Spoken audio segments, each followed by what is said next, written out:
चलिए, हमने last lecture तक हमने दो क्लासिफिकेशंस पढ़ लिए थे, ठीक है। अब जो नेक्स्ट क्लासिफिकेशन है on the basis of interactions of disperse phase and disperse medium, heading डाल दीजिए है लायोफिलिक कोलाइड, दूसरा होता है लायोफोबिक, ठीक है। One this is liquid loving, तो नेक्स्ट आ जाएगा लिक्विड रिपेलिंग, ठीक है। इट इज इंट्रिंसिक, तो वो आ जाएगा एक्सट्रिंसिक, ठीक है। तो बस इसका जस्ट रिवर्स करना है, ठीक है। अब आप देखिए व्हाट इज द लायोफिलिक। यदि मैं बात करूं फिलिक, मान लीजिए मैं फिलिक टर्मिनोलॉजी बात करूं, तो फिलिक का मीनिंग क्या होता है? लविंग, ठीक है। More affinity, more affinity. बहुत सिंपल सी डेफिनेशंस बात करें तो हमारे पास क्या हो जाएगा कि दिस टाइप ऑफ कोलाइड, देखिए this type, in this colloid there is a high affinity of dispersed phase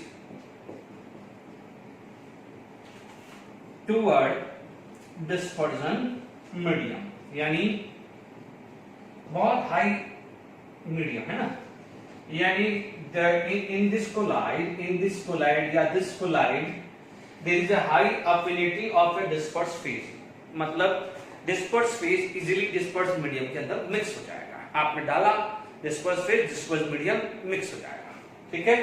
अब आप देखो यहां पर आप क्या बोलोगे? easily form।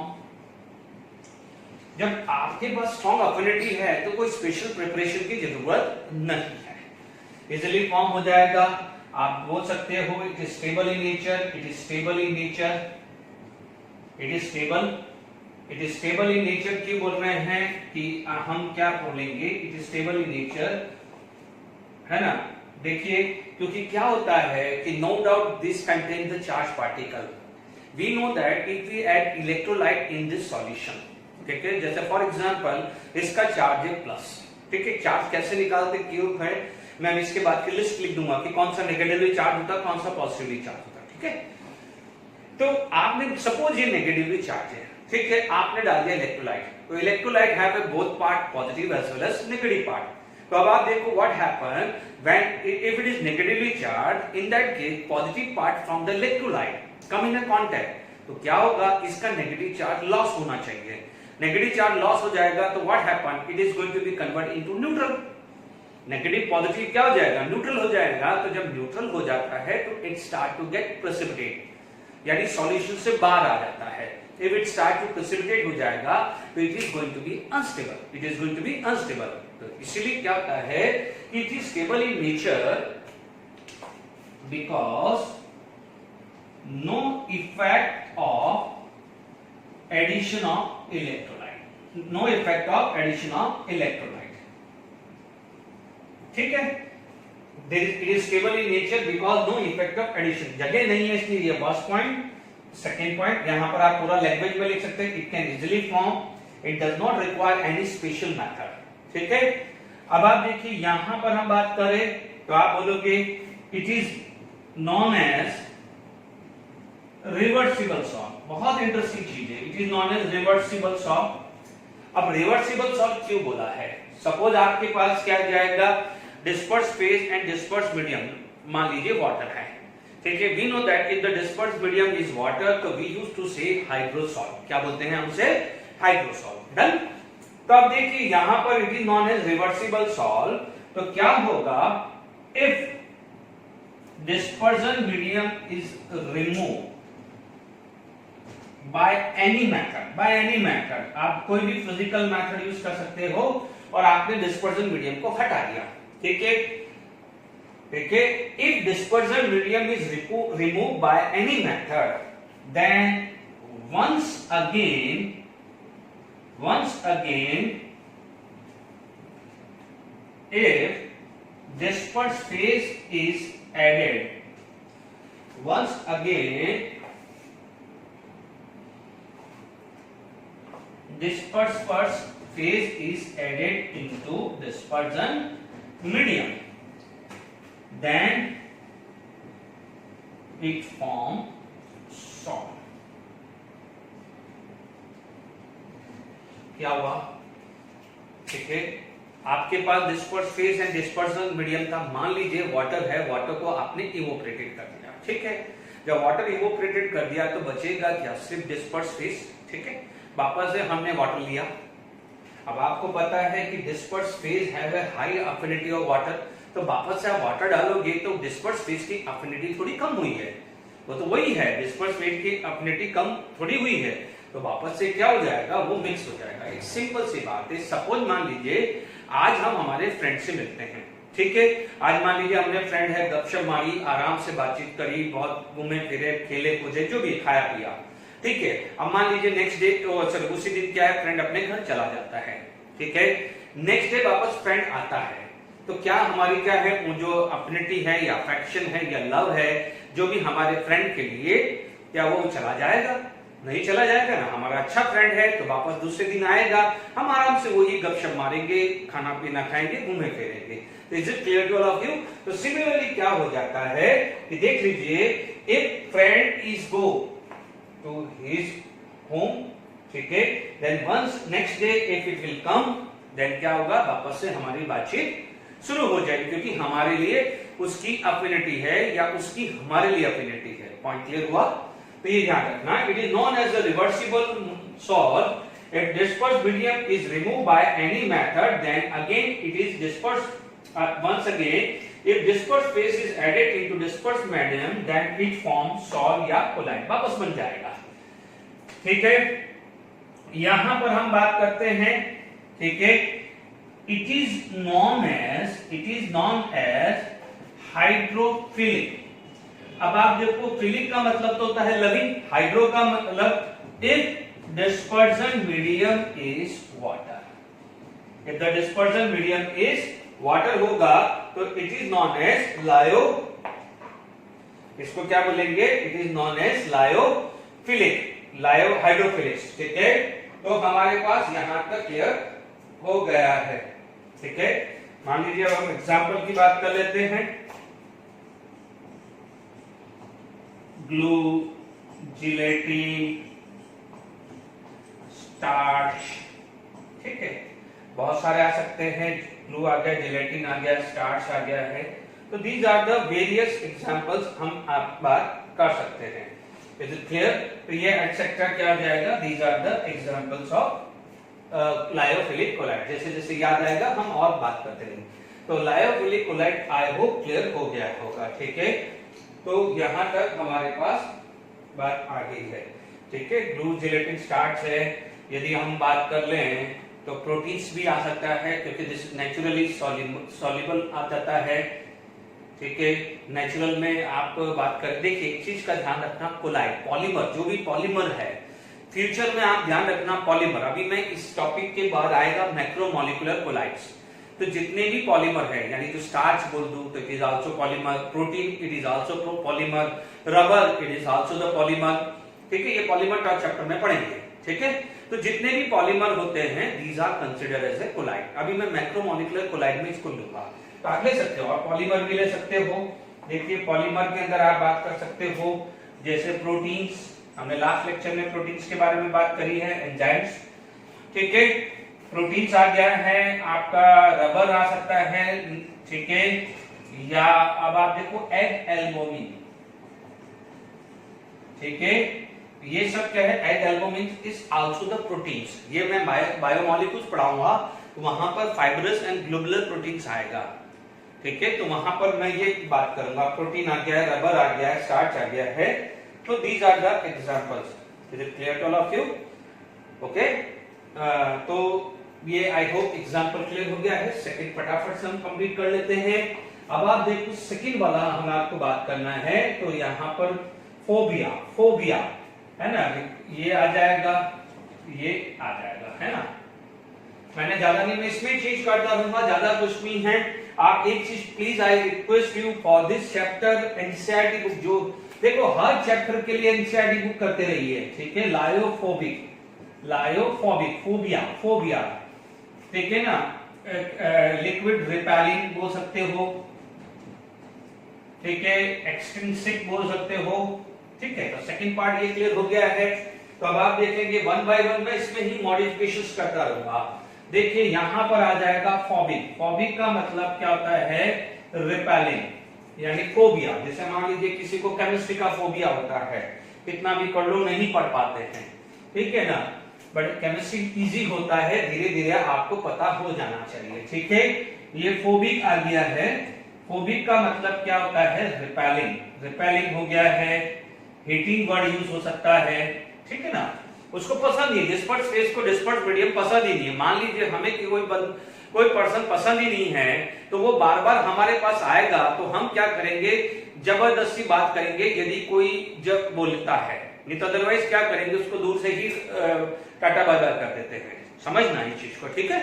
तो अब हमारे पास क्या हो गया है कि यहां पर आ गया है in this colloid there is a disperse phase repelling dispersion medium, ठीक है। ये बोल सकते हैं कि देयर इज ए repulsion या there is a less affinity, there is a repulsion या less affinity of dispersed phase toward dispersion medium। बिल्कुल समझ में आ गया है, यहाँ पर पूरा लिख लीजिए, क्योंकि dispersed phase toward dispersed medium, कोई दिक्कत नहीं है। अब आप देखो, it is not easily formed, it is not easily formed, it is not easily form होएगा। आप देख लीजिए यहां क्या जाएगा? It require special matter. पूरा का पूरा टॉपिक है स्पेशल मैथड फॉर प्रिपरेशन, ठीक है। स्पेशल मैथड फॉर प्रिपरेशन चाहिए, ठीक है। ये पूरा का पूरा हम बात करेंगे केमिकल एंड फिजिकल मैथड पढ़ेंगे। तो ये समझ में आ गया। यानी आप देख लीजिए, हमें कोई बंदा पसंद नहीं है, but because of some pressure, मान लीजिए कोई पेरेंट का प्रेशर या कोई ऐसा प्रेशर है, हम जबरदस्ती उससे बात करने जा रहे हैं, पर क्या वो दोस्ती हमारी स्टेबल है? नहीं होगी ना। तो आप देख लीजिए, it is unstable in nature, it is unstable in nature, ठीक है। यानी जो जिससे हम जबरदस्ती बात कर रहे हैं, तो क्या हो जाएगा? अनस्टेबल इन नेचर आता है। तो क्या होगा? It is unstable in nature. तो सेकेंड पॉइंट में लिख देता हूं, तो आप बोल सकते हैं it is unstable in nature. Why it is unstable in nature? Because addition of electrolyte into it cause precipitation, या इसको इस प्रेसिपिटेशन को हम क्या बोलते हैं? कोगुलेशन। अभी से ही वर्ड सीख लो, कोगुलेशन पे बहुत क्वेश्चंस बने हुए हैं। Coagulation, is it clear? It is unstable in nature because addition of a electrolyte into it cause precipitation। क्योंकि देखिए, हल्का सा भी मौका मिलेगा हम वापस दूर दूर चले जाएंगे, ठीक है। तो ये ध्यान रखना है, ठीक है। अब आप देखो, it is known as irreversible sol, it is known as irreversible sol आएगा।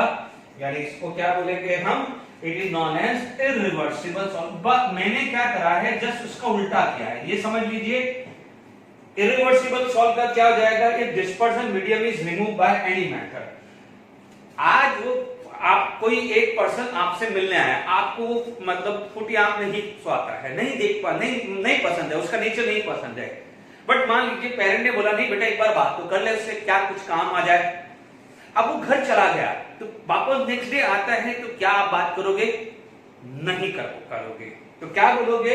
It is known as irreversible sol if dispersion medium is removed by any method, then once again if dispersed phase is added into dispersed medium, तो क्या हो जाएगा?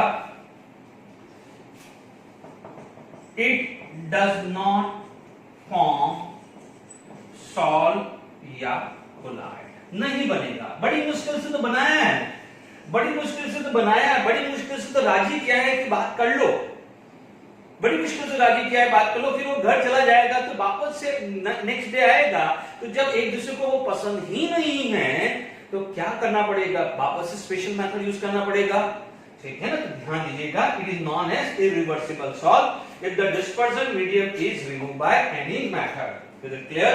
अब आप देखिए यहां पर हम बात करें, it is known as hydrophobic. बच्चों मैंने क्या कराया है कि पुराना जो था उसी पे ओवरराइटिंग कर रहा हूं, क्योंकि क्या है बार बार लिखने में हम टाइम वेस्ट नहीं करें बच्चों, ठीक है।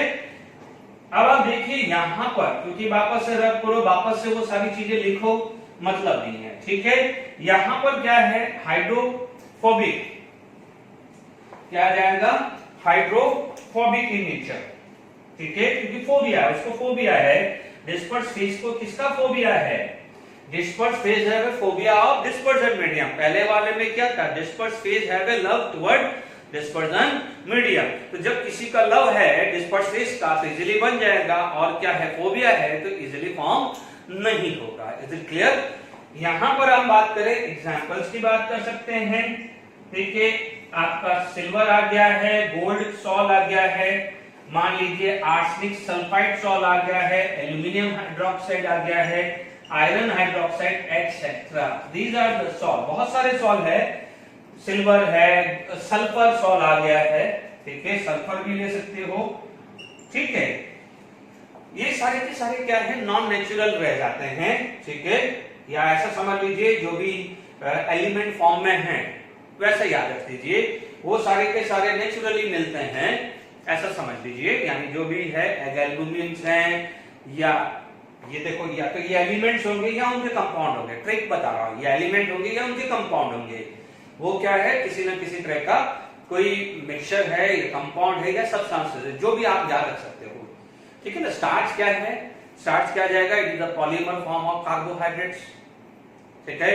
What is the protein, it is the polymer of amino acid, तो एलिमेंट नहीं है या उसका कंपाउंड नहीं ना, पॉलीमरिक फॉर्म है। एग एल्बुमिन क्या होता है, it is the proteins only, ठीक है, ग्लोबुलर प्रोटीन्स होता है, ठीक है।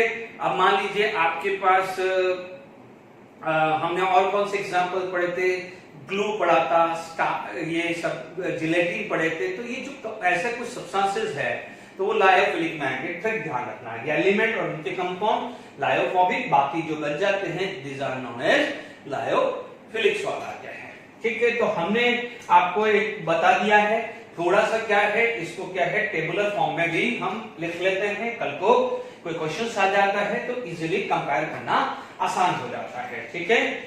अब आप देखिए यहां पर, पहले इसको यहां पर हम बात कर लेते हैं लायोफिलिक सॉल्ट और लायोफोबिक सॉल्ट का कंपैरिजन, ठीक है। मैं रब कर देता हूं, चलिए। अब distinction between lyophilic and lyophobic को मैंने पूरे टेबुलर फॉर्म में बना देता हूं, तो क्या है, जब भी आप रिवाइज करें, जब भी आप करें तो आसान हो जाए। सबसे पहले हम बात करते हैं यहाँ पर प्रिपरेशन की, यानी क्या है, इनका प्रिपरेशन कैसे हो जाएगा, आप बोलोगे इजीली प्रिपेयर्ड, एंड यहां पर क्या हो जाएगा, required special method, required special method, ठीक है। आप बात कर सकते हो, सेकेंड आप बात कर सकते हो रिवर्सिबल है या इरिवर्सिबल नेचर, है ना, रिवर्सिबिलिटी, ठीक है। तो आप क्या बोलोगे, इट इज रिवर्सिबल और नॉट। तो लायोफिलिक क्या होता है, it is reversible in nature, ठीक है, this is irreversible in nature, ठीक है। आपके पास यदि बात करते हैं साइज ऑफ पार्टिकल, क्या हो जाता है, साइज ऑफ पार्टिकल, ठीक है। क्योंकि बच्चों मैं यहां पर प्रॉपर्टी भी लिख रहा हूं तो आपको आइडिया रहेगा कि क्या जब भी रिवाइज करें तो साइज ऑफ पार्टिकल क्या होता है। देखो लायोफोबिक है, लायोफोबिक क्या हो जाता है कि नियर टू द सस्पेंशन, तो जब नियर टू द सस्पेंशन होगा तो साइज ज्यादा होती है, तो यहां पर क्या हो जाएगा, जनरली क्या होता है, इनकी साइज बिगर होती है, एंड क्या हो जाएगा, वेरी स्मॉल साइज होती है, ठीक है ना। नो डाउट रेंज होती है 1 to 1000 नैनोमीटर, तो मान लीजिए ये 1 to 1000 नैनोमीटर की है, तो ये 1000 नैनोमीटर के नियर पहुंच जाती है। सपोज थोड़ी देर के लिए 1 है तो ये 1000 है, ऐसा समझ लीजिए। यानी ये प्योर कोलाइड्स है, ये ओरिजिनल कोलाइड्स है, और ये क्या जाएगा, कोलाइड के सबसे बिगर साइड में, यानी उसकी साइज के बिगर होती है, इसीलिए सस्पेंसॉइड बोलते हैं। इमल्शन, इमल्शन क्या होता है, liquid phase and liquid medium, disperse phase and disperse medium दोनों के दोनों लिक्विड होता है ना। तो आप बोल सकते हो बिगर साइज आ जाता है, स्मॉल साइज आ जाता है। यदि मैं बात करता हूं स्टेबिलिटी की बात करूं, तो स्टेबिलिटी की बात करूं तो आप क्या बोलोगे, this is highly stable, this is highly stable and this is less stable, this is highly stable and this is less stable. अब आप देखो यहां पर क्या हो जाएगा, एडिशन ऑफ इलेक्ट्रोलाइट। ठीक है, ये सब कराया हुआ है, मैं सिर्फ एक बार टेबुलर फॉर्म में डाल दूं तो जब रिवीजन करें तो आसान हो जाएगा। एडिशन ऑफ इलेक्ट्रोलाइट, तो आपको ये पहले मैं चार लिख देता हूं, एडिशन बाद में लेता हूं, पहले चार लिखता हूं तो फिर एडिशन ऑफ इलेक्ट्रोलाइट वाला ज्यादा समझ में आएगा। तो मान लीजिए चार्ज है, तो चार्ज क्या होता है ध्यान रखना है जनरली, क्योंकि देखिए हमने क्या पढ़ा था, एडिशन ऑफ इलेक्ट्रोलाइट के बाद कोई प्रेसिपिटेशन नहीं हुआ था, याद आ रहा है? It is stable in nature because on addition of electrolyte no precipitation. तो इसका मतलब यहां पर क्या जाएगा, देयर इज नो चार्ज, है ना। और यदि चार्ज भी होगा तो वेरी वेरी लेस चार्ज होता है, तो क्या है उसका कोई इंपैक्ट नहीं आता है। जब क्या जाएगा, इट कैरी हाई चार्ज। देखो हाई चार्ज होगा तो हाईली नेगेटिव, हाईली पॉजिटिव, या हाईली नेगेटिव और कोई भी इलेक्ट्रोलाइट का पॉजिटिव चार्ज होगा या हाईली पॉजिटिव होगा, तो ये क्या हो जाएगा, इलेक्ट्रोलाइट का नेगेटिव चार्ज, तो क्या होगा, कोगुलेशन होगा। एक स्पेशल टॉपिक आएगा कोगुलेशन एंड में, ठीक है, क्योंकि देखो इसकी पूरी की पूरी स्टडी वापस है, यानी ये सब प्रॉपर्टीज है, इसका प्रिपरेशन हम पढ़ेंगे, इसकी प्रॉपर्टीज पढ़ेंगे, इसका प्यूरिफिकेशन पढ़ेंगे, ठीक है, तो सब आएगा, टेंशन मत लीजिए। तो क्या हो जाएगा, there is a no charge, और यदि है तो क्या है, अप्रोक्सीमेट निग्लिजिबल है। अब आप देखिए यहां पर चार्ज है, तो आप क्या करोगे, एडिशन ऑफ इलेक्ट्रोलाइट, आपने क्या करा, एडिशन ऑफ इलेक्ट्रोलाइट डाला, ठीक है। देख लीजिए, मान लीजिए माइग्रेशन ऑफ चार्ज की बात करूं, माइग्रेशन ऑफ आयन की बात करूं या चार्ज की बात करूं, माइग्रेशन टुवर्ड इलेक्ट्रोड, है ना, माइग्रेशन टुवर्ड इलेक्ट्रोड, यानी आपने पॉजिटिव और नेगेटिव इलेक्ट्रोड लगा दिया, है ना, ठीक है। ये प्रोसेस को हम बोलते हैं इलेक्ट्रोफोरेसिस। ये जब हम प्रिंसिपल इसकी प्रॉपर्टीज पढ़ेंगे वहां पर इलेक्ट्रोफोरेसिस मेथड आएगा, ठीक है। तो अब आप देख लीजिए एडिशन ऑफ इलेक्ट्रोलाइट, तो आप क्या बोलोगे, नो इफेक्ट, कुछ भी इफेक्ट नहीं हो रहा है, तो यहां पर क्या हो जाएगा, कोगुलेशन, या उसको क्या बोल सकते हैं, प्रेसिपिटेशन। तो आप क्या बोलोगे कि इट इज unstable या less stable because on addition of electrolyte it start to precipitate or coagulate, but why, because it carry high charge. It is highly stable because it does not coagulate, it does not precipitate because it carry no charge या very very less charge, ठीक है।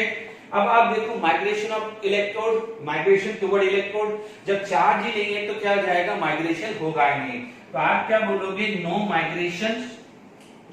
अब क्या जाएगा, migration toward opposite charge electrode, ठीक है, या opposite sign electrode बोल दो, ठीक है। आई होप यहां पर समझ में आ गया है, ठीक है। माइग्रेशन टुवर्ड इलेक्ट्रोड आ गया है, माइग्रेशन टुवर्ड अपोजिट चार्ज आ गया है। चलिए अब हम और बात करते हैं, देखिए यहां पर फटाफट से हम बात करते हैं,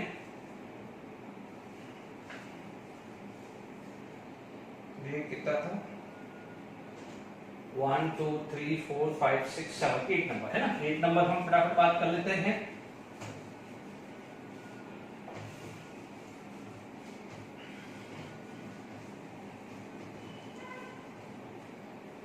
देखिए 8 नंबर हम बात करते हैं हाइड्रेशन, ठीक है। हाइड्रेशन का मतलब dispersion medium water level, what is this, lyophilic, hydrophilic, what is this, lyophobic, hydrophobic. तो क्या होगा, हाइड्रेशन क्या हो जाएगा, कि यहां पर आप क्या बोलोगे, मोर हाइड्रेशन, यहां पर आ जाएगा मोर हाइड्रेशन, यहां पर क्या आ जाएगा, लेस हाइड्रेशन, या हाइड्रेशन होगा ही नहीं। Is it clear. विस्कोसिटी की बात करें तो 9 क्या हो जाएगा, विस्कोसिटी की बात करें, ठीक है, तो ये क्या हो जाएगा, more viscous than dispersion medium, तो ये क्या हो जाएगा, less viscous, this is less viscous है। Is it clear to all of you. इसका विस्कोसिटी क्या हो जाता है, लेस होता है, क्योंकि वो सॉल्युबल ही नहीं हुआ है, तो वहां खास से विस्कस हुआ। Is it clear to all of you. तो this is more viscous than dispersion medium less viscous, ठीक है। यदि यहां पर आप बात करते हैं सरफेस टेंशन की, क्या बात करते हैं, सरफेस टेंशन की, तो यहां पर क्या हो जाएगा, less surface tension than dispersion medium, जबकि यहां पर क्या हो जाएगा, more surface tension than dispersion medium. इनमें एमसीक्यूज बनते हैं, तो ध्यान रखिएगा, ये टेबल काफी इंपॉर्टेंट है। क्लियर। अब आप देखो एक इफेक्ट आता है which is known as Tyndall effect, ठीक है। टिंडल इफेक्ट इसकी प्रॉपर्टीज में आता है, यानी टिंडल इफेक्ट क्या आता है, scattering of A light, scattering of A light when the light is passing through the solution, ठीक है।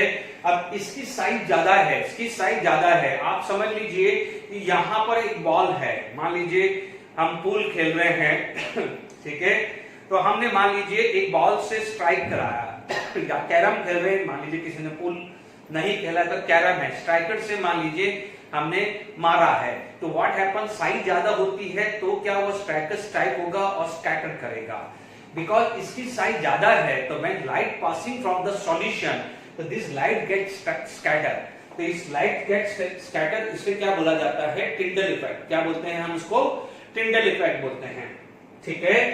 आप ये भी ले सकते हैं टिंडल इफेक्ट। तो टिंडल इफेक्ट में क्या होता है कि नो टिंडल इफेक्ट, यानी यहां पर आप बात करें तो there is a no Tyndall effect आ जाएगा है। आप बोलोगे नो इफेक्ट, तो क्या हो जाएगा, स्कैटरिंग ऑफ लाइट अकर्स, ठीक है। स्पार्किंग ऑफ ए स्टार, जो भी कॉमेट्स है, या मान लीजिए जो रेनबोज होता है, वो सब क्या होता है, टिंडल इफेक्ट होता है। ये सब डिटेल पढ़ाऊंगा जब मैं टिंडल इफेक्ट लूंगा, ठीक है ना। सब्जेक्ट टिंडल इफेक्ट आएगा, ब्राउनियन मूवमेंट आएगा, इलेक्ट्रोफोरेसिस, जो मैं अभी वर्ड बोल रहा हूं वो सब एंड में प्रॉपर्टीज ऑफ कोलोइडल सॉल्यूशन वहां हम पढ़ेंगे, ठीक है। टिंडल इफेक्ट आ गया है। मान लीजिए यहां पर, मान लीजिए हमारे पास कुछ एग्जांपल्स ले लें, तो मैं आपको एक ट्रिक बता देता हूं। जो भी ऑर्गेनिक कंपाउंड है, यहां पर जो है ऑर्गेनिक सब्सटेंसेस, उसको ले लीजिए, और यहां पर सब इनऑर्गेनिक ले लीजिए, ये ट्रिक लगा लीजिए, ठीक है। अब आप देखो यहां पर हमने क्या पढ़ा था, गम पढ़ा था, जिलेटिन पढ़ा था, स्टार्च पढ़ा था, ठीक है, एग एल्बुमिन्स पढ़ा था, रबर पढ़ा था, ठीक है। ये प्रोटीन्स आप ले लीजिए, ये सब क्या है, ये सब क्या है, ऑर्गेनिक सब्सटेंसेस है। यहां आप ले लीजिए एजी ले लीजिए, एयू ले लीजिए, सल्फर, जितना भी आप पढ़ोगे, एल्यूमिनियम हाइड्रोक्साइड है ना, आयरन हाइड्रोक्साइड एक्सेट्रा, है ना। तो these are the list of lyophobic and lyophilic sol, ठीक है। ये बिल्कुल समझा दिया है। अब जो इसके बाद, ठीक है, इसके बाद मेरे पास मैं लिस्ट जो दूंगा, और स्पेशली उसके अंदर पॉजिटिव चार्ज सॉल्व और नेगेटिव चार्ज सॉल्व, ठीक है। पॉजिटिव चार्ज कैसे निकालते हैं, नेगेटिव चार्ज कैसे निकालते हैं, अभी हमने क्या पढ़ा था, हाँ, माइग्रेशन ऑफ चार्ज, इससे पहले था माइग्रेशन ऑफ चार्ज। तो मान लीजिए आपके पास एक इलेक्ट्रोड लगा दिया है, if any lyophobic move toward positively electrode, ठीक है, पॉजिटिव इलेक्ट्रोड की तरफ मूव किया था, उसका चार्ज हो जाएगा नेगेटिव, नेगेटिव की तरफ मूव करेगा तो पॉजिटिव। ये एनालिसिस क्या था, ये प्रेडिक्ट किया था थ्रू द इलेक्ट्रोफोरेसिस प्रोसेस, ठीक है। ये एंड में है, बट फिर भी मैंने समझा दिया है, कुछ नहीं है। सॉल्यूशन लो, 2 इलेक्ट्रोड डाल दो, पॉजिटिव की तरफ जाएगा तो उसका चार्ज नेगेटिव, नेगेटिव की तरफ जाएगा तो उसका चार्ज क्या होगा, पॉजिटिव। बस ज्यादा की टेंशन ले रहे हो, ठीक है, कि बाद में आएगा या पहले आएगा, ठीक है। अब आप देखिए यहां पर, अब आप यहां पर जो मैं लिख रहा हूं उसमें मैं आपको पॉइंट आउट कर दूंगा, क्योंकि बच्चों जब कोगुलेशंस आएगा, टॉपिक आएगा, हार्डी-स्क्यूल्स रूल आएगा, एंड बाद में आने वाला है, तो वहां पर ये गलती नहीं होना चाहिए कि सर इसका पॉजिटिव चार्ज कैसा है, नेगेटिव चार्ज कैसा है, क्योंकि वहां पर पॉजिटिव चार्ज नेगेटिव चार्ज जानना जरूरी है। क्वेश्चन इतने सारे आप देखेंगे प्रीवियस क्वेश्चन जो हार्डी स्किल्स रूल पे आया है, डेफिनेटली हर साल क्वेश्चन बनता है। इसीलिए इसके बाद वाली जो लिस्ट है, क्योंकि वो उसमें समझाने का कुछ नहीं है, सिर्फ वो लिस्ट है, अभी मैं रब करके मैं वो लिस्ट दे रहा हूं, उसको लिस्ट को एग्जाम से एक दिन पहले जरूर या 1 घंटे पहले जरूर देख के आना, और लक है तो डेफिनेटली आता है questions. Is it clear? Okay,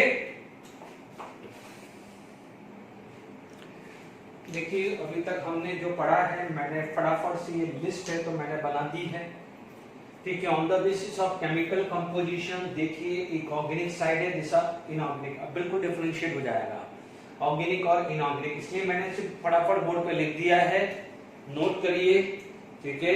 आराम से इस चीज को फटाफट से नोट कर सकते हैं अपन। मेटल सॉल्ट है, non metal salt sulphur, iodine, graphite या कार्बन, जो भी ग्रेफाइट बोलेगा या कार्बन बोलेगा, सॉल्ट ऑफ ऑक्साइड, हाइड्रोक्साइड आ गया, दीज आर द सॉल्ट, ठीक है ना। आप देख लीजिए ऑर्गेनिक इनऑर्गेनिक है, ठीक है, ये इंपॉर्टेंट है। चलो ये तो चलो अपन इजी है, हम डिफरेंशिएट कर सकते हैं organic inorganic. This is the very very important section, यानी ये जो सेक्शन है ये सबसे इंपॉर्टेंट सेक्शन है। Is it clear to all of you? अब आप देखो on the basis of a charges, यदि आप बात करें तो हमारे पास मेटल ऑक्साइड एंड हाइड्रोक्साइड, आप देख लीजिएगा पॉजिटिव सॉल्ट, आपको ट्रिक बताता हूं। देखिए हमारे पास जो मेटल है, मेटल कौन से, कॉमर्स प्ले को छोड़ दो, कॉमर्स प्ले को क्या डाल दो, नेगेटिव, क्योंकि आपको पता है वो हाइड्रोजन से नीचे होते हैं।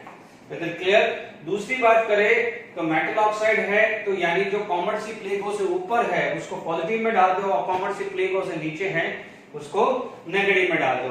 आपको पता है oxide of a metal are basic in nature, तो बेसिक डाई आ जाएगा मेथाइल ब्लू, और कॉन्गो रेड या यूरोसिन ऐसा दिखाएगा। हीमोग्लोबिन, ये वेरी इंपॉर्टेंट है, ब्लड में जो हीमोग्लोबिन है, तो दिस इज पॉजिटिव सॉल्ट, बाकी जो बच जाता है these are negative sol. Is it clear to all of you?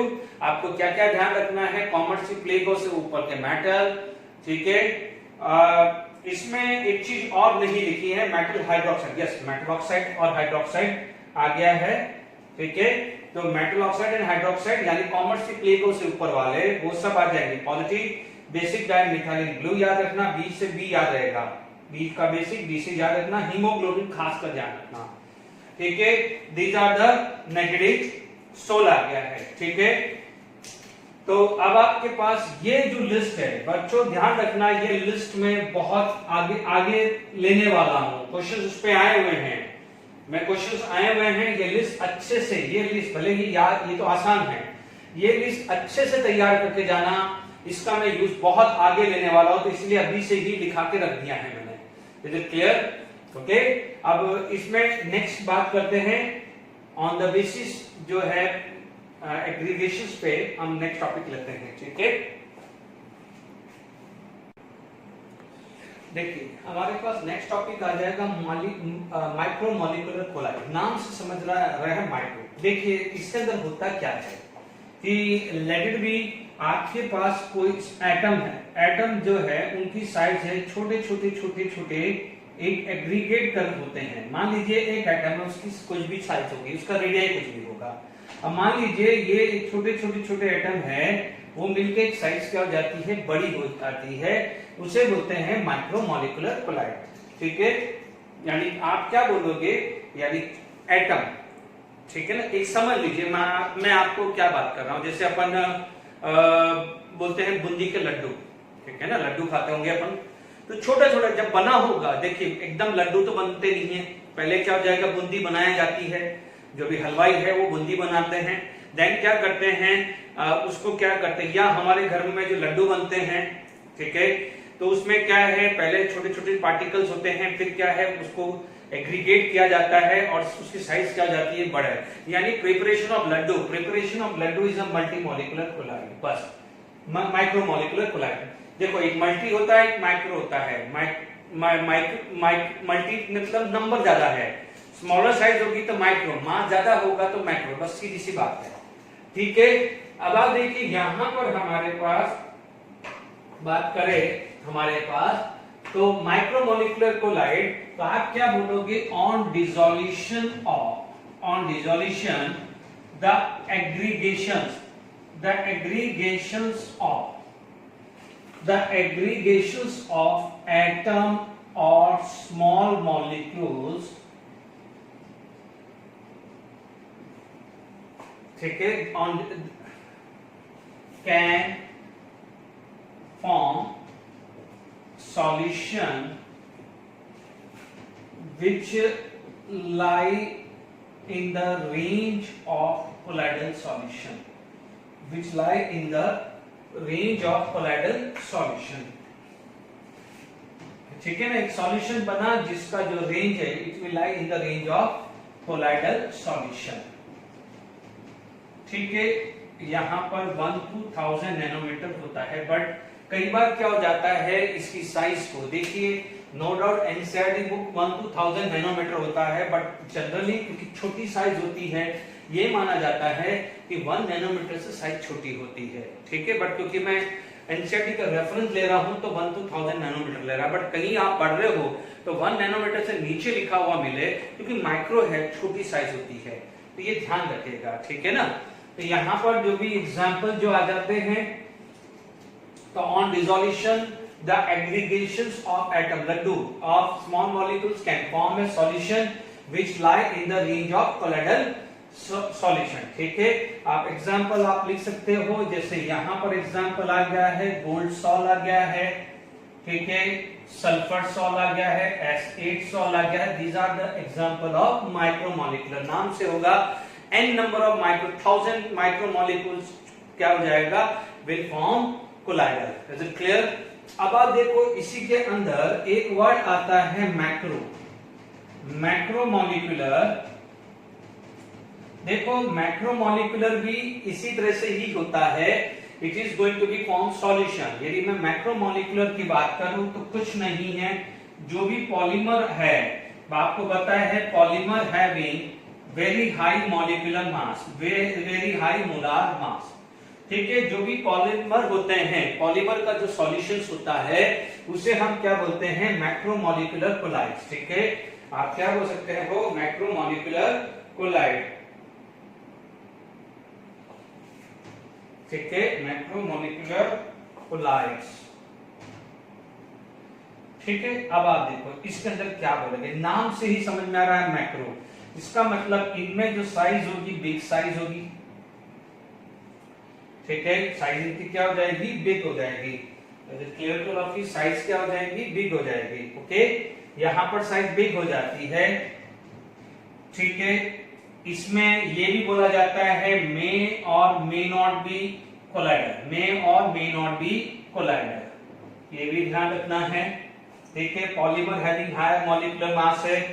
कई बार ये बोला जाता है कि इट इज स्टेबल होता है, it is stable in nature, stable in nature होता है, that's why it resembles true solution, यानी होमोजेनियस मिक्सचर की तरह होता है, इट रिजेंबल ट्रू सॉल्यूशन, ठीक है। मैक्रोमोलिकुलर कोलाइड, देखो ज्यादा टेंशन मत लो, मैक्रोमोलिकुलर कोलाइड, मैक्रो यानी बड़ा, यानी आप ध्यान दीजिएगा बिग साइज है, इससे तो बिग साइज है, ठीक है ना, यानी 1 नैनोमीटर, इसलिए मैंने कहा था 1 नैनोमीटर होगा 1000 में, ठीक है। इसकी साइज बिग होगी, इसीलिए इसको मे और मे नॉट बी कोलाइडल, ठीक है, बोल मे या मे नॉट बी कोलाइडल, ठीक है। हैविंग हाई मोलार मास, फिर भी आपको पता है पॉलीमर जब आपने सुन लिया है तो पॉलीमर का मॉलिक्यूलर मास क्या होता है, हाई होता है। It is stable in nature, ठीक है, it is stable in nature. अब आप मान लीजिए एग्जांपल्स की बात करो तो जितने भी दुनिया भर के पॉलीमर अभी अपन ने पढ़े, क्या पढ़ा था, स्टार्च पढ़ा था, सेलुलस भी होता है, सेलुलस जो हमारी वुड में प्रेजेंट होता है, ये रोटी कपड़ा और मकान, ठीक है। मान लीजिए लेटेक्स रबर ले लिया है, ठीक है, क्योंकि rubber are present in the latex of the tree आता है, इसलिए लेटेक्स रबर भी कई बार वर्ड यूज कर ले, ठीक है। प्रोटीन्स आपका आ गया है, तो all these are the macromolecular colloid, ठीक है। मैंने इसको एक्सप्लेन किया है, आप डेफिनेशंस, आप टेक्सचुअल डेफिनेशन भी लिख सकते हैं, ठीक है। तो macromolecular colloid having the higher molecular mass, is it clear, ठीक है। अब इसके बाद हमारे पास क्या आ जाता है, एग्रीगेट कोलाइड या एसोसिएट कोलाइड। देखिए एसोसिएट कोलाइड और माइक्रोमोलिकुलर कोलाइड एक जैसे ही है, उनका तरीका एक जैसे ही है। उसमें भी क्या हो जाएगा, एग्रीगेशन ही हो रहा है। यहाँ पर भी क्या हो रहा है, एग्रीगेशन ही हो रहा है। फर्क क्या हो जाता है, साइज का फर्क होता है। इसका साइज लगभग क्या हो जाएगा 1 नैनोमीटर या उससे कम होता है, जबकि एसोसिएट कोलाइड, इसके बाद जो बता रहा हूं, उसकी साइज क्या होती है, कोलाइडल के प्रॉपर रेंज में आती है। क्लियर, बस सिर्फ साइज का फर्क होता है, ठीक है। अदरवाइज इन दोनों का जो तरीका है वो एक जैसा ही होता है, ठीक है। तो हम नेक्स्ट जो बात करते हैं वो आ जाता है एसोसिएट कोलाइड। देखिए नेक्स्ट जो आ जाता है एसोसिएट कोलाइड। अभी तक हमने क्या पढ़ा था, माइक्रोमोलिकुलर कोलाइड पढ़ा था, छोटे छोटे पार्टिकल को ज्वाइन करके बड़ा पार्टिकल यानी लड्डू बनाना। It is known as micromolecular colloid, यानी वो एटम भी हो सकते हैं या वो हमारा स्मॉल मॉलिक्यूल में साइज छोटी होनी चाहिए, ध्यान रखना, ठीक है। दूसरा हमने क्या पढ़ा था, मैक्रोमोलिकुलर कोलाइड। नाम से ही पता चलता है, जैसे मान लीजिए बड़ा लड्डू है, बहुत बड़ा लड्डू है या बेसन का लड्डू है, उसको छोटे छोटे पार्ट में तोड़ दो। यानी सबसे पहले वो साइज बड़ी थी, ठीक है, उसको छोटे छोटे पार्ट में डाला, क्योंकि आपने disperse phase have a bigger size if it is added in a disperse medium. ध्यान रखना है कि देखिए उसमें डिस्पर्स फेज की साइज छोटी थी, ज्वाइन होके बड़ा बना, इसमें डिस्पर्स फेज की साइज बड़ी थी, वो क्या हो जाएगी, छोटी हो गई है, डिस्पर्सन मीडियम में डाले। तो ध्यान रखना है, जो हम स्मॉल साइज बोल रहे हैं तो डिस्पर्स फेज की बात कर रहे हैं, ध्यान रखना है। तो जो बनना क्या है, कोलाइडल में ही है। यानी मान लीजिए किसी की साइज 1000 नैनोमीटर है या 1500 नैनोमीटर है, छोटी हो के क्या हो जाएगा 900 नैनोमीटर हो गई। तो आप क्या बोलोगे, साइज बिगर थी बट 900 नैनोमीटर में तक आ गई है, इसका मतलब कोलाइडल हो गया है, ठीक है। या मान लीजिए किसी की साइज क्या हो जाएगा 0.5 नैनोमीटर थी, बट जुड़ के एग्रीगेट होके साइज क्या हो जाएगी, मान लीजिए 5 नैनोमीटर हो गई, तो आप बोलोगे it come under the range of colloidal particle. तो जो छोटे छोटे पार्टिकल ज्वाइन होके बड़े हुए हैं तो उसे बोलेंगे मल्टी, और बड़ा पार्टिकल धीरे धीरे क्या हो जाएगा, छोटा हो गया है। जैसे अपन कुल्फी खाते हैं, धीरे धीरे पिघल के क्या हो जाती है, साइज छोटी हो जाती है, उसे जैसे वो रेंज में आ जाएगा कोलाइडल रेंज में, तो उसे क्या बोलते हैं, macromolecular. The bigger size of a dispersed phase, if it is dissolved in a proper solvent या dispersion medium, the size is going to be decreased if it come under the range of colloidal solution, तो उसे बोलेंगे macromolecular colloid, ठीक है। इसी तरह से क्या हो जाएगा, एसोसिएट कोलाइड की बात करते हैं। क्या होता है एसोसिएट कोलाइड में, क्या होता है, नो डाउट यहां पर भी क्या होता है कि aggregations of a particle, aggregations of particles, यहां पर भी होता है एग्रीगेशंस ऑफ पार्टिकल बोले या एसोसिएशन ऑफ ए पार्टिकल बोले, ठीक है। होता क्या है कि लो कंसंट्रेशन, जब लो कंसंट्रेशन होता है, मान लीजिए इसके अंदर भी आपने क्या करा, disperse phase and disperse medium है, तो यहां पर जब वो लो कंसंट्रेशन होता है, यानी डिस्पर्स फेज का जो अमाउंट होता है वो न के बराबर होता है, तो यहां पर क्या हो जाएगा, बिहेव एज इलेक्ट्रोलाइटिक सॉल्यूशन या सॉल्यूशन की तरह बिहेव करता है, यानी एक ट्रू सॉल्यूशन की तरह बिहेव मान लीजिए, या इलेक्ट्रोलाइटिक सॉल्यूशन की तरह बिहेव करता है। बट जैसे जैसे आप कंसंट्रेशन बढ़ा रहे हो, the concentration is going to be increased. तो हाई कंसंट्रेशन पे क्या हो जाएगा, एग्रीगेशंस ऑफ पार्टिकल, क्या हो जाएगा, एग्रीगेशंस ऑफ पार्टिकल, ठीक है। तो यानी लो कंसंट्रेशन पे क्या है, वो ट्रू सॉल्यूशन की तरह बिहेव कर रहा है, बट जैसे जैसे उसका कंसंट्रेशन धीरे धीरे बढ़ रहा है, there is aggregations of particle and this aggregation of particle is known as associate colloid. अब आप देखो एसोसिएट कोलाइड क्यों बोला है, क्योंकि जैसे ही एग्रीगेशंस ऑफ पार्टिकल होगा, the size of particle is going to be increases, ठीक है ना। छोटे छोटे पार्टिकल क्या हो जाएगा, size is going to be increased, तो उसे क्या बोला जाता है, एसोसिएट कोलाइड बोला जाता है। तो इज इट क्लियर, देखिए the aggregations of a particle या is known as associate colloid, but वो क्या होता है, लो कंसंट्रेशन पे उसका बिहेवियर ट्रू सॉल्यूशन की तरह होता है, और हाई कंसंट्रेशन पे उसका बिहेवियर क्या हो जाता है, एसोसिएट कोलाइड हो जाता है। देखिए ये चीज हम कहां देखते हैं, सोप और डिटर्जेंट में। आप एक चीज ध्यान दीजिए, हल्का सा सोप लेते हैं, आप रब करते हैं तो उतना झाग ऐसा नहीं दिखता है, उसका इफेक्ट ही नहीं दिखता है, सोप का इफेक्ट ही नहीं दिखता है। बट यदि उसकी क्वांटिटी सफिशिएंट लेते हैं, ऐसा भी नहीं कि पूरा का पूरा भर दें, एक सफिशिएंट क्वांटिटी लेते हैं तब जाके उसको रब करते हैं तो आपको प्रॉपर्ली उसका झाग या उसका प्रॉपर एक्शन दिखता है, यानी वो क्या बोला जाता है, micelle. It is also the associate colloid, ठीक है। जो सोप और डिटर्जेंट जो है it is also known as associate colloid. But वो क्या जाता है, जब तक वाटर में नहीं डालोगे, जब तक वो वाटर में डालोगे नहीं या कहीं उसका क्लीनिंग एक्शन नहीं करोगे तब तक वो एसोसिएट कोलाइड नहीं होगा। उसका मैं मैकेनिज्म भी समझाऊंगा कि कैसे वो एसोसिएट कोलाइड कहलाता है सोप एंड डिटर्जेंट, ठीक है। तो अब आप देखो यहां पर हम बात कर सकते हैं कि जैसे मान लीजिए soap and detergent, soap and detergent, ठीक है, at low concentration behave as true solution, ठीक है। हमें पता ही नहीं चलता है कि झाग वाग है कि नहीं है, ठीक है। तो क्या हुआ, एट हायर कंसंट्रेशन, क्या बोलेंगे, एट हायर कंसंट्रेशन, ठीक है, एग्रीगेशंस होगा, एग्रीगेशंस ऑफ पार्टिकल, ठीक है, देन इज नॉन एज, इसे क्या बोलते हैं, मिसेल, क्या बोलते हैं, मिसेल है। और इसके जो फॉर्मेशंस को हम क्या बोलते हैं, मिसेल फॉर्मेशन। इसलिए एसोसिएट कोलाइड बोल दो या मिसेल बोले, micelle particular soap and detergent के लिए वर्ड यूज किया जाता है, ठीक है। अब आप देखो, यानी जो कंसंट्रेशन है, यानी जो कंसंट्रेशन, यानी concentration at which micelle form, यानी जिस कंसंट्रेशन पे मिसेल फॉर्म हुआ है ना, उसे क्या बोलते हैं, इज नॉन एज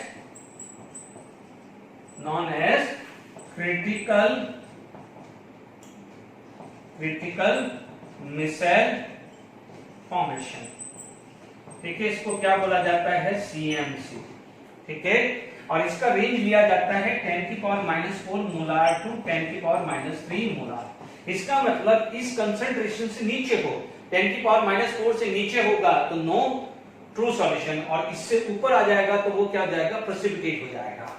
यानी इसके अंदर क्या हो जाएगा, वो कोलाइडल पार्टिकल की तरह बिहेव कर रहा है, ठीक है। तो आप क्या बोलोगे, ये भी एक मिसेल आ गया है। नेक्स्ट जो डेफिनेशन आप लिख सकते हो, which is known as Krafft temperature, ठीक है। हम क्या बोल सकते हैं यहां पर, ठीक है, यहां पर हम बात कर सकते हैं यानी क्राफ्ट टेम्परेचर,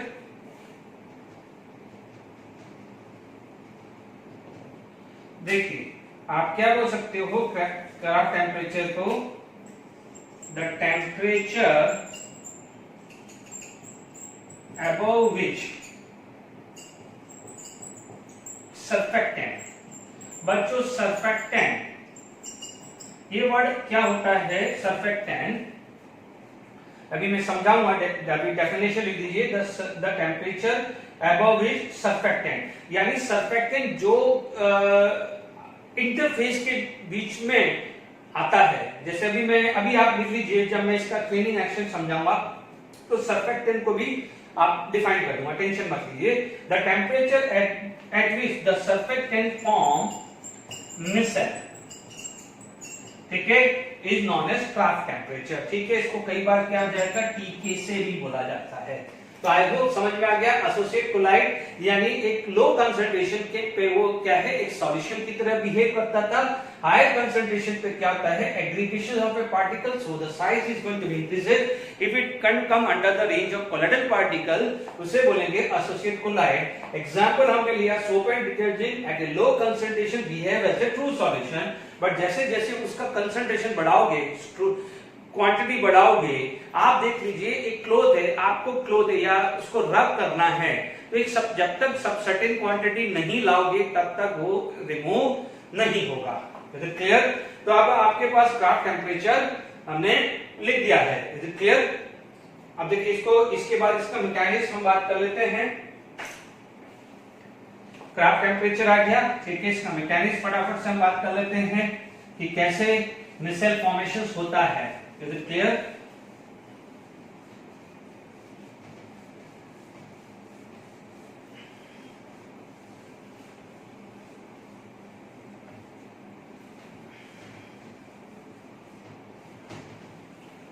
देखिए अब आप देखिए यहां पर मिसेल फॉर्मेशन की बात करें या मैकेनिज्म ऑफ मिसेल की बात करें, ठीक है। देखिए मैं मिसेल लिख दिया है, स्पेलिंग जरा देख लीजिएगा, मैकेनिज्म ऑफ मिसेल, ठीक है। मैं एच लिख रहा था, यहां एच नहीं आता है, मिसेल एक बार एनसीईआरटी बुक देख ली जाए, ठीक है। ठीक है, मिसेल है, मैंने एच लिख रहा था, मिसेल फॉर्मेशन, ठीक है। ठीक है, एक स्पेलिंग देख लीजिएगा, मिसेल फॉर्मेशन। यदि मिसेल फॉर्मेशन की बात करें तो ध्यान दीजिए क्या होता है, मान लीजिए सोडियम स्टीरेट लिया है, ठीक है, सोडियम स्टीरेट, ठीक है। The formula is like CH3 यानी CH2 17CONA, ठीक है।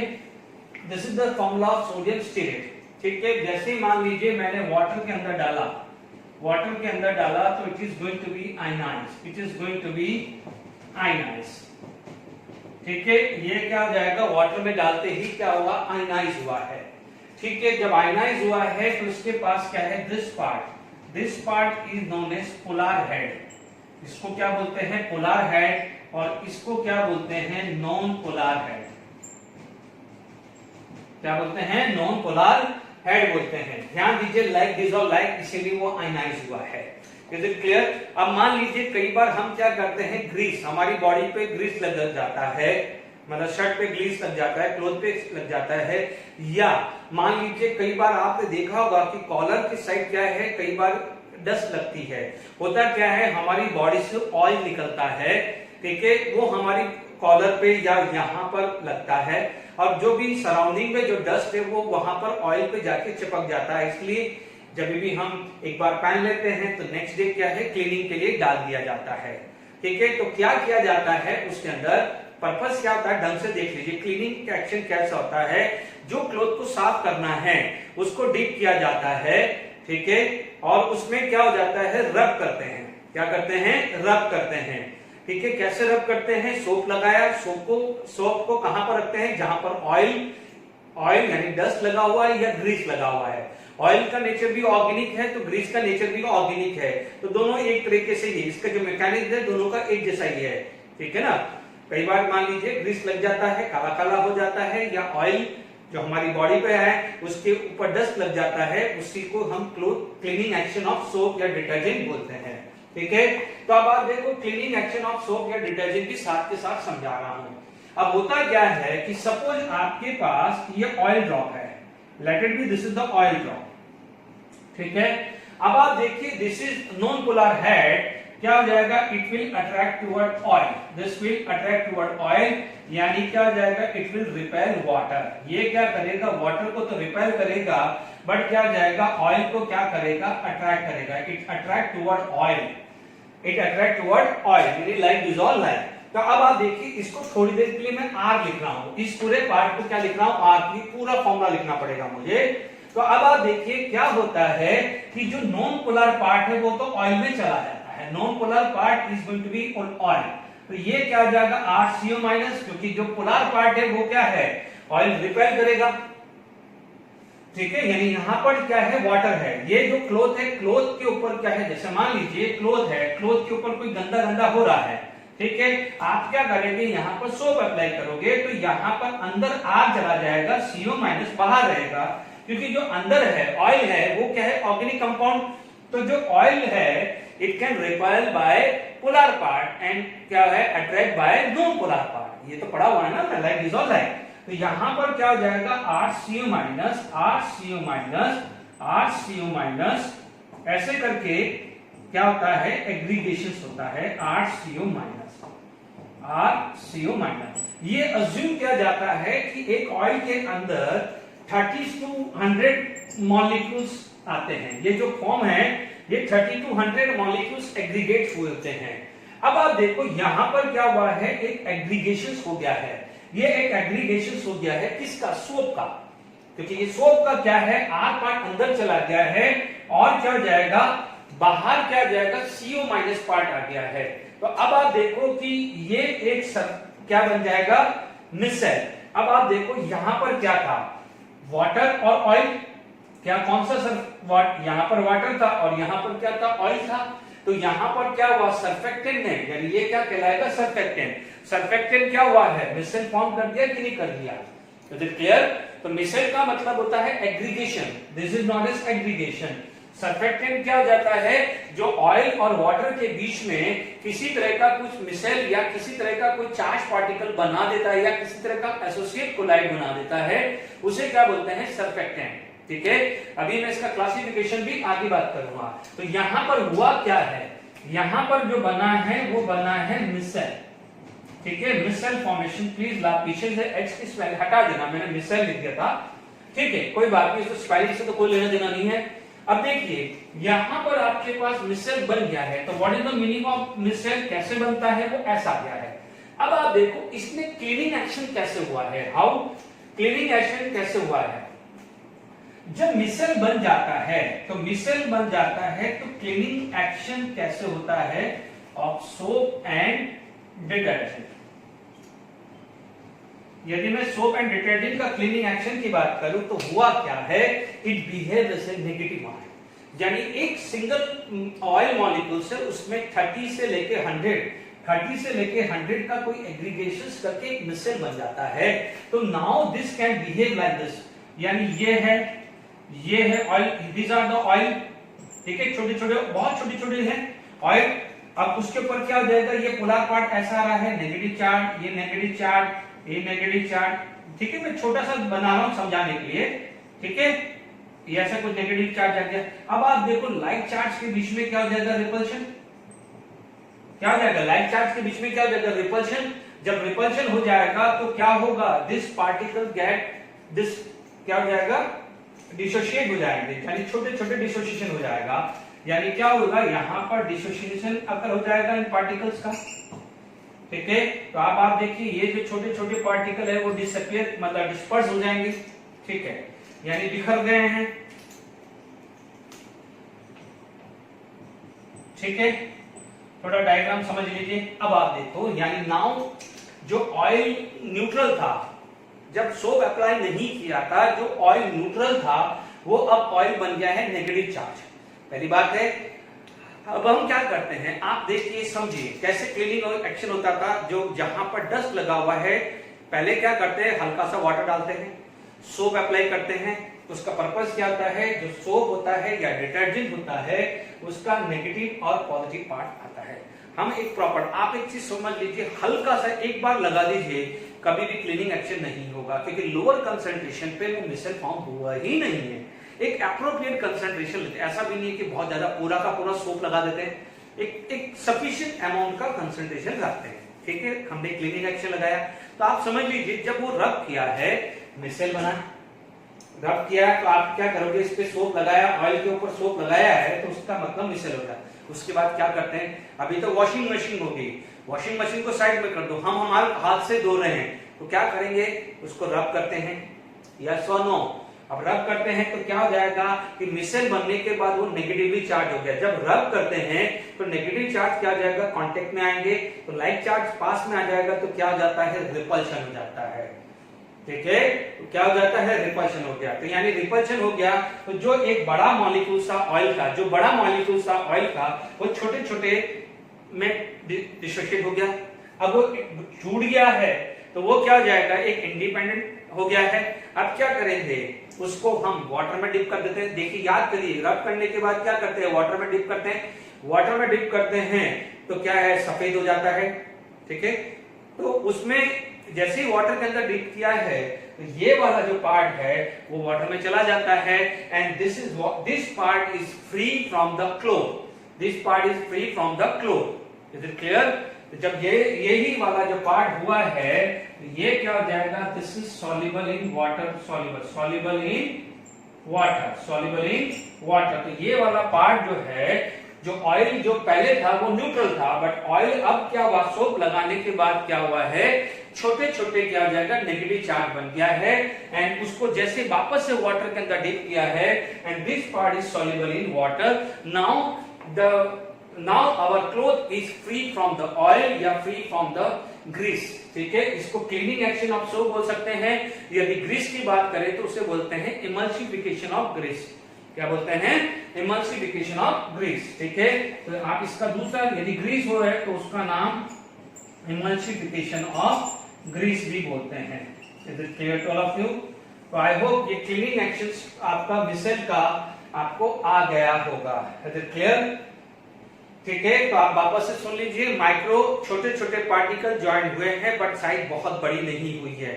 उसकी जो टोटल साइज है वो 1 नैनोमीटर या उससे थोड़ी कम होती है, या ऐसा मान लीजिए कि आएगा भी तो वो ट्रू सॉल्यूशन से थोड़ा सा ज्यादा होगा, इतना समझ लीजिए। मैक्रो में क्या था, बड़ी साइज है वो धीरे धीरे क्या हो जाएगा, छोटी साइज में कन्वर्ट हुई है, ठीक है। उसको कई बार कोलोइडल बोलते हैं, कई बार कोलोइडल नहीं भी बोलते हैं, उसे बोलते हैं मैक्रो, क्योंकि हैवी मास है।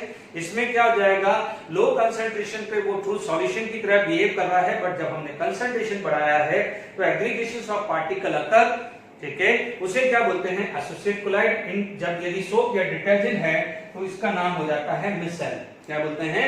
मिसेल।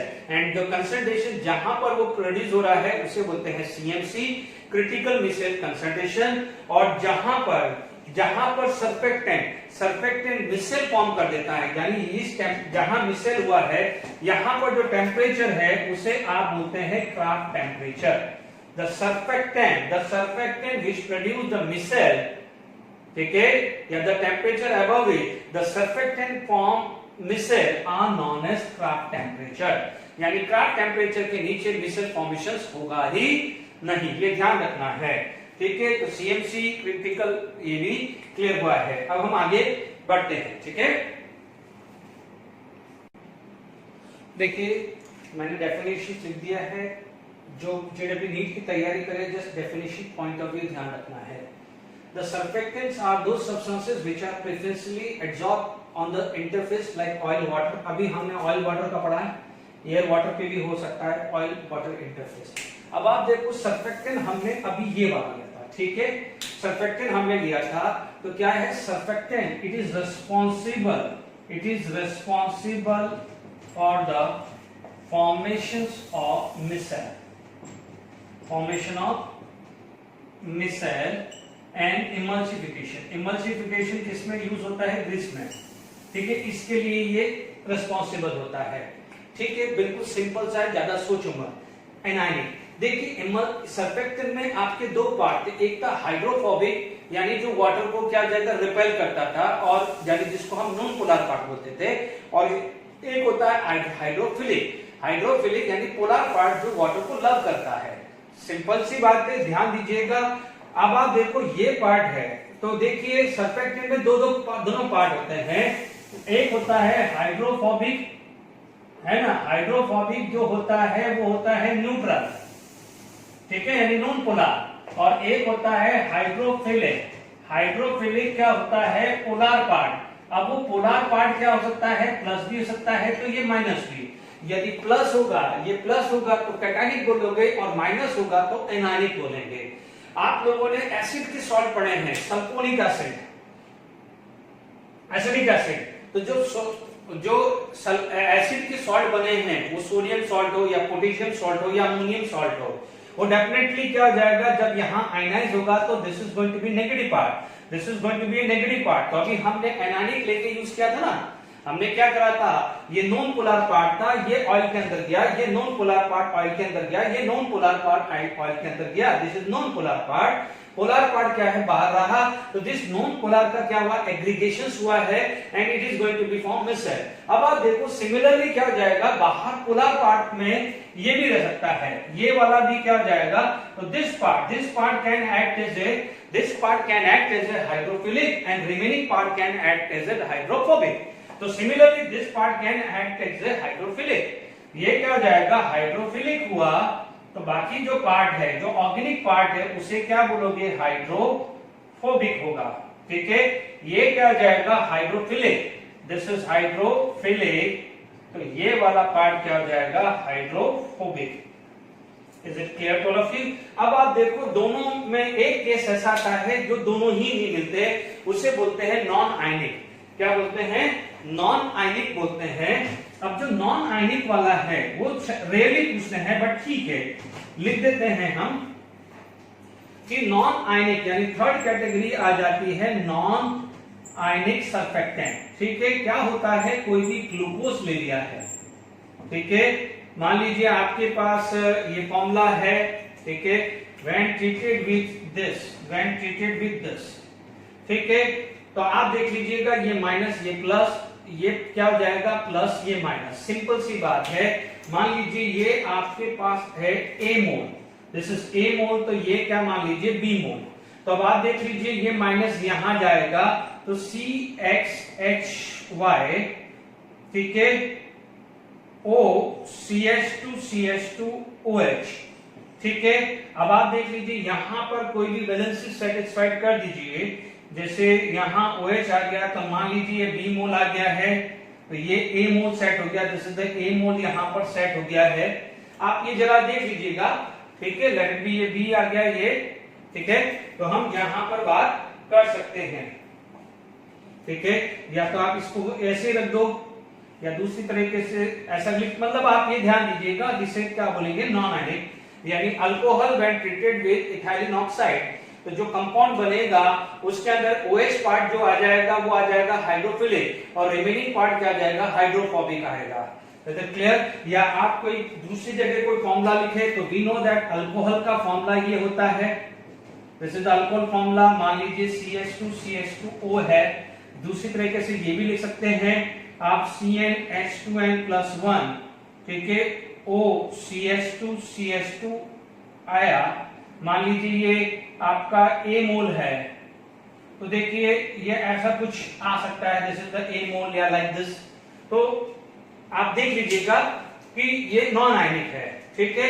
इसके बाद हमारे पास बात करते हैं लास्ट में क्राफ्ट टेम्परेचर की फीचर्स के बारे में, ठीक है, यानी क्राफ्ट टेम्परेचर किस पे डिपेंड करता है, ध्यान दीजिएगा। या मिसेल की बात करें कि मिसेल और क्राफ्ट टेम्परेचर का क्या रिलेशन है, या मिसेल या CMC का क्या रिलेशन है, is it clear to all of you. अब आप देखिए यहां पर बात करें तो देखिए मिसेल की बात करें, मिसेल फीचर्स ऑफ मिसेल, ये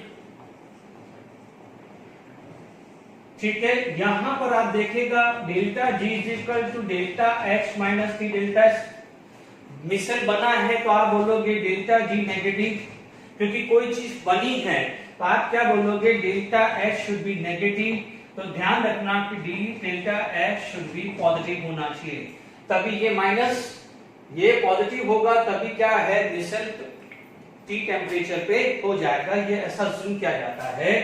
मान लीजिए आपका क्राफ्ट टेम्परेचर, जो भी क्राफ्ट टेम्परेचर है जो है depend on number of carbon, depend on number of carbon, यानी जितना कार्बन बढ़ेगा उतना क्राफ्ट टेम्परेचर बढ़ेगा, ठीक है। आप बोलोगे below Krafft temperature no micelle formation, ये पढ़ रहे हैं no micelle formation, Krafft temperature के नीचे कोई मिसेल फॉर्मेशन नहीं है, is it clear to all of you, ठीक है। तो आप देखेंगे यदि टेम्परेचर इंक्रीज करेंगे तो CMC क्या हो जाएगा, इंक्रीज हो जाएगा, तो कोई प्रॉब्लम वाली बात नहीं है, ठीक है। तो craft temperature depend on this. अब आप देखो CMC का मतलब क्या हुआ है, एग्रीगेशन। यदि आपको CMC को बढ़ाना है तो हाइड्रोफोबिक को बढ़ाना पड़ेगा, तब जाके मिसेल बनेगा। तो यदि आपको इसके अंदर कार्बन ज्यादा है, यदि कार्बन बढ़ गए तो यहां पर जो CMC है, सॉरी ये बढ़ाने नहीं, ये कम हो जाएगा, ठीक है। यानी मान लीजिए, आप समझिए कि मान लीजिए आपके पास यहां नंबर ऑफ कार्बन ज्यादा है, ठीक है, नंबर ऑफ कार्बन ज्यादा है, तो थोड़े से ही कंसंट्रेशन पे क्या है मिसेल बनने लग जाएगा, ठीक है ना। तो इसका मतलब जब थोड़े से कंसंट्रेशन में बढ़ेगा तो CMC की वैल्यू क्या हो जाती है, कम हो जाती है। तो ध्यान दीजिएगा यदि हाइड्रोफोबिक चेन बड़ी है, यानी हाइड्रोफोबिक चेन बड़ी होने का मतलब उसके अंदर कार्बन ज्यादा है, तो आप बोलोगे क्रिटिकल जो है इसकी जो रेंज है वो थोड़ी सी कम आ जाएगी, इतना ध्यान रखना। तो these are the some point जो मैंने मिसेल के लिए बोले थे, लास्ट का जो 5 मिनट का है ये जेडब्ल्यू नीट में आ सकता है। ठीक है, अब इस पे जो है देख लेते हैं, टाइम है तो हम एक क्वेश्चन लिख सकते हैं। ठीक है,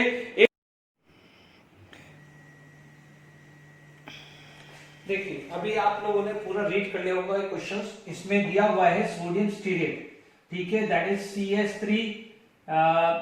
यदि मैं मान लीजिए कार्बन की बात करूं तो या C17 की बात कर लूं, ठीक है, C17H35 सोडियम स्टीरेट आपको दिया हुआ है, सोडियम स्टीरेट दिया हुआ है। Done, it is C17H35 CH35COON, ठीक है, दिस इज गिवन। एंड आपको पता है मिसाइल फॉर्मेशन हो जाता है। ठीक है, अब आप देखिए यहां पर आपके पास ग्राफ क्या है। जब आपके पास लो कंसंट्रेशन था, क्या था, लो कंसंट्रेशन था, तो at low concentration it behave as a ion, it behave as a ion. बार बार मैं CH3 लिख रहा हूं, तो क्या था, it behave as a ion. तो C17H35CO- एंड Na+, तो यहां पर वो क्या हो जाता है, it behave as a ion. ठीक है, हम लोगों ने पढ़ा हुआ है मोलार कंडक्टिविटी का ग्राफ पढ़ा हुआ है। That means molar conductivity equal to molar conductivity infinite dilution minus B²√C। ठीक है, ये पढ़ा हुआ है हमने। ठीक है, तो जब strong electrolyte, because this is the strong electrolyte, तो स्ट्रॉन्ग इलेक्ट्रोलाइट हमने पढ़ा हुआ है, तो आपके पास ग्राफ क्या आएगा, ध्यान से समझ लीजिए, मोलार कंडक्टिविटी ऑन √C। तो आपके पास क्या हो जाएगा, what is the nature of graph, जो एज यूजुअल था। मान लीजिए मैंने ऐसा बात कर ली, ऐसे ही होता है, यदि पूरा का पूरा throughout that concentration if it remain as an ion, तो आपको ऐसे ही ग्राफ मिलना चाहिए था। बट अब आप देखिए कि यहां पर ये थोड़ा सा क्या हो गया है, देखिए ये मैंने यहां पर लिख दिया है। ठीक है, अब क्या हो गया है कि यहां पर एक CMC पॉइंट आ गया है, that is the micelle critical micelle concentration. तो अब आप देखिए जैसे वो हुआ है, तो what happen, this is going to be converted into this form, this is going to be converted into this form, HCO- बन गया है। ठीक है, HCO- बन गया है। तो इसका मतलब क्या हुआ है कि इसका डिग्री ऑफ एसोसिएशन जो है, यानी एसोसिएट हो गया है। जब एसोसिएट हो गया है तो इसका मतलब क्या हुआ है, इसकी जो भी आयनिक है, नंबर ऑफ आयन्स है, वो कम हो रहे हैं। मान लीजिए ये 30 आयन्स मिलके एक एग्रीगेशन होके बन रहा है, तो 30 आयन मिलके एक हुए ना, जहां पहले 30 आयन का फ्री रैंडम मोशन था, अब वो एग्रीगेट होके क्या हुआ है, एक कोलाइड बन गया है, एक मिसल बन गया है। तो 30 ion is going to be convert into 1। तो इसका मतलब क्या हो गया है कि पहले के कंपेयर में डिग्री कम तो होना है, बट बहुत ज्यादा कम हो जाएगा। तो इस समय जो ग्राफ आपका जो मिलेगा आफ्टर CMC के बाद आपका ग्राफ क्या हो जाएगा, कुछ इस टाइप का आ जाएगा। ठीक है, आपको ऐसा मिलेगा। अदरवाइज बाकी ग्राफ देखेंगे तो आपको कैसा मिल रहा है, ये हुआ है तो कांस्टेंट भी नहीं होगा, ऐसा भी नहीं है कि इसकी आयनिक कंडक्टिविटी बिल्कुल ही खत्म हो गई है। ठीक है, तो ये ग्राफ भी क्या हो जाएगा, मोलार कंडक्टिविटी वर्सेस ये, तो ये ग्राफ भी पॉसिबल ही नहीं है। ऐसा तो नहीं है कि बिल्कुल ही आयंस खत्म हो गए हैं, थोड़े बहुत तो आयंस है ही है ना। ठीक है, आप एक और ग्राफ आपके पास कुछ ऐसा है, मोलार कंडक्टिविटी वर्सेस दिस का आपको ऐसा है, तो ये तो पॉसिबल ही नहीं है। अगेंस्ट, ये तो इसके अगेंस्ट है, तो ये तो पॉसिबल ही नहीं है। एक जो आपका ग्राफ क्या बोल रहा है, इज इट क्लियर, आपके पास क्या हो जाएगा, ऐसा है और वापस इंक्रीज हो जाए, आफ्टर CMC क्या हो जाएगा, ये इंक्रीज हो जाए। नहीं, यहां तो और आयंस कम हो रहे हैं, एग्रीगेशन होने की वजह से आयन कम हो रहे हैं, तो बढ़ तो सकता ही नहीं है, घटेगा बट वो और कम घट जाएगा, बिकॉज ये तो स्टिल आयंस है, ये तो फिर स्टिल आयंस है। तो this is going to be a some aggregation या सम नॉन पोलर कैरेक्टर और बढ़ रहा है, ऐसा अज्यूम करके चल रहे हैं। तो अब आप देख लीजिए हमारा जो आंसर है, this is the answer number C, जो भी है आपका आंसर C आ जाता है, that is the this value. तो आई होप समझ में आ गया होगा। देख लीजिए JEE एडवांस 2019 का क्वेश्चन है। Is it clear to all of you?